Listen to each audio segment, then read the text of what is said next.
Hola a todos, muy buenas tardes. Una vez más estamos aquí para otro estudio de la Palabra de Dios. Y en esta oportunidad vamos a estudiar Efesios 5, 15 al 20. Y el título de hoy será Viviendo con sabiduría en un mundo sin Dios. Bien, dice la Palabra de Dios: mirad pues con diligencia cómo andéis, no como necios, sino como sabios, aprovechando bien el tiempo, porque los días son malos. Por tanto, no seáis insensatos, sino entendidos de cuál sea la voluntad del Señor. No os embriaguéis con vino, en el cual hay disolución, antes bien, sed llenos del Espíritu, hablando entre vosotros con salmos, con himnos y cánticos espirituales, cantando y alabando al Señor en vuestros corazones, dando siempre gracias por todo al Dios y Padre en el nombre de nuestro Señor Jesucristo. Bien, vamos a ver. Pablo nos llama en este pasaje a vivir con sabiduría, entendiendo los tiempos peligrosos en los que estamos viviendo, un mundo gobernado por la confusión, la inmoralidad y la pérdida de valores. El cristiano debe ser luz, viviendo de manera distinta. Somos llamados nosotros a vivir de una manera distinta, porque recordemos que nosotros somos la luz y la sal de este mundo, y este mundo pues está gobernado por la confusión. Entonces pues tenemos que ser esa luz para este mundo que está perdido en tinieblas, y tenemos que vivir de manera distinta a como vive el mundo. Mirad pues con diligencia cómo andéis, no como necios, sino como sabios. Este llamado a la sabiduría es una urgencia espiritual para cada creyente, especialmente en los días finales. No es un consejo, es un mandato. Debemos de vivir con urgencia espiritual. Debemos de vivir con un llamado espiritual urgente. Tenemos que vivir urgentemente en una vida espiritual y llena del Señor, porque esto es un mandato, no una sugerencia. Aquí el apóstol Pablo nos habla de tres instrucciones claves, tres claves. Primeramente vamos a ver qué es andar con diligencia. La palabra diligencia implica cuidados extremo, como quien camina entre vidrios rotos. No vivimos en tiempos para actuar con torpeza espiritual. Debemos que evaluar cómo vivimos, debemos de evaluar cómo estamos viviendo, si estamos viviendo en santidad o si estamos viviendo en pecado. Tenemos que alinear nuestra vida con el Señor. Ser intencionales en nuestras decisiones. Tenemos que ser fijos en nuestras decisiones, tomar buenas decisiones, pero de decisiones correctas, no decisiones que hoy pienso una cosa y mañana decido hacer otra. No copiar el comportamiento del mundo. Tenemos que ser diferentes a cómo actúa el mundo. Recordemos que el mundo solo busca los placeres de la carne, y los hijos de Dios buscan lo que es del Espíritu. El creyente debe hacer auditoría de su vida diaria. Tenemos que estar todos los días checando nuestra vida, cómo estamos viviendo realmente nuestra vida cristiana. ¿Estamos agradando a Dios o estamos agradándonos a nosotros mismos? Aprovechando bien el tiempo. La expresión original es redimir el tiempo, es decir, comprar oportunidades para Dios. Tenemos que comprar oportunidades para Dios. No podemos darnos el lujo de vivir distraídos. En este mundo que hay tanta problema, tanta distracción con la tecnología, con la inteligencia artificial, toda la gente ahorita está muy distraída con ese tipo de cosas. Nosotros como cristianos podemos usar este tipo de herramientas, pero para evangelizar a las personas, para poder estudiar la palabra de Dios, para emplear más nuestros estudios. Pero tenemos que tener mucho cuidado de usar estas herramientas, ya sea para diversión o para otras cosas, que puede ser muy peligroso o puede distraernos del propósito del cual realmente fuimos enviados. ¿Cuánto tiempo perdemos en redes sociales? ¿Cuánto tiempo le dedicamos a las redes sociales? 1 hora, 2 horas, 3 horas quizás. Tenemos que, y yo también me incluyo, tenemos que reducir el tiempo que pasamos en redes sociales. ¿Dónde están nuestras prioridades? ¿Te has puesto a pensar dónde tenemos nuestras prioridades? ¿Las tenemos en las redes sociales? ¿Las tenemos en la palabra de Dios? ¿Las tenemos en el trabajo? Nuestra prioridad tiene que ser la palabra de Dios. Los cristianos deben vivir en contracorriente del sistema babilónico, es decir, del sistema mundano de valores. Tenemos que vivir fuera de Babilonia. Recordemos que se nos llama a salir de Babilonia. Entendiendo cuál sea la voluntad del Señor.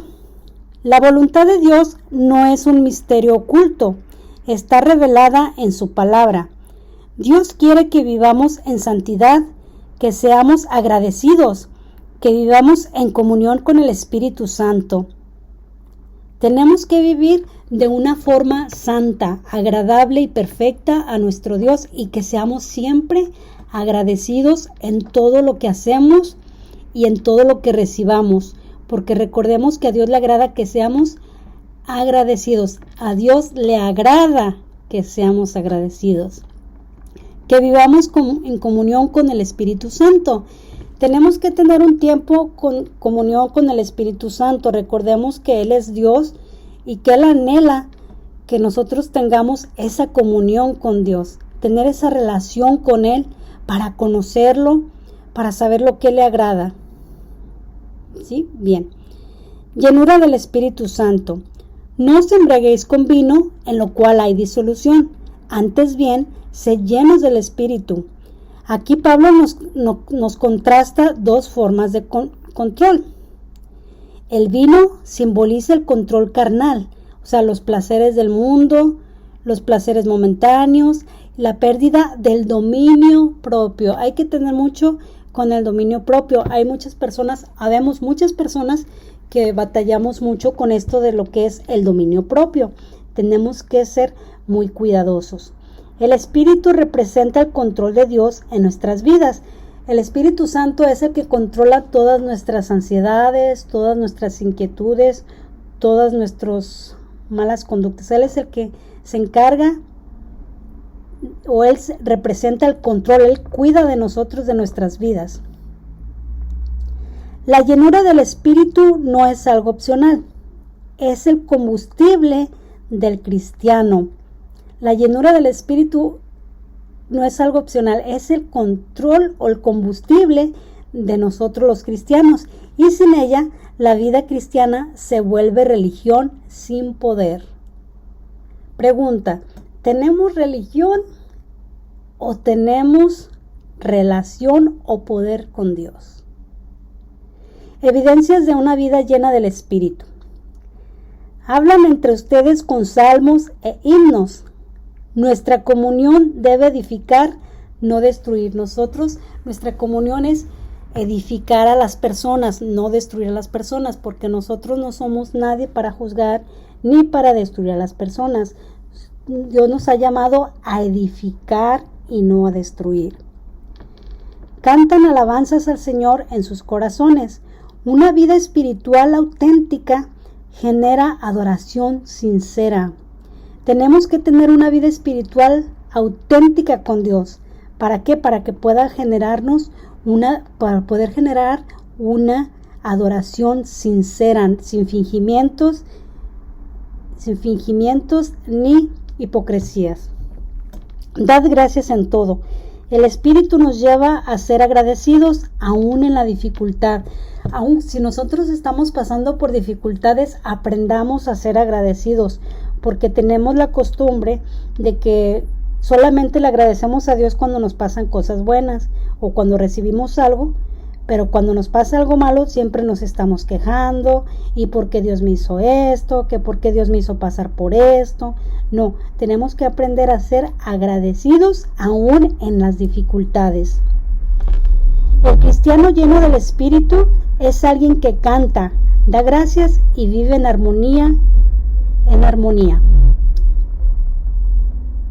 Tenemos que cantar, dar gracias y vivir en la armonía. Conclusión.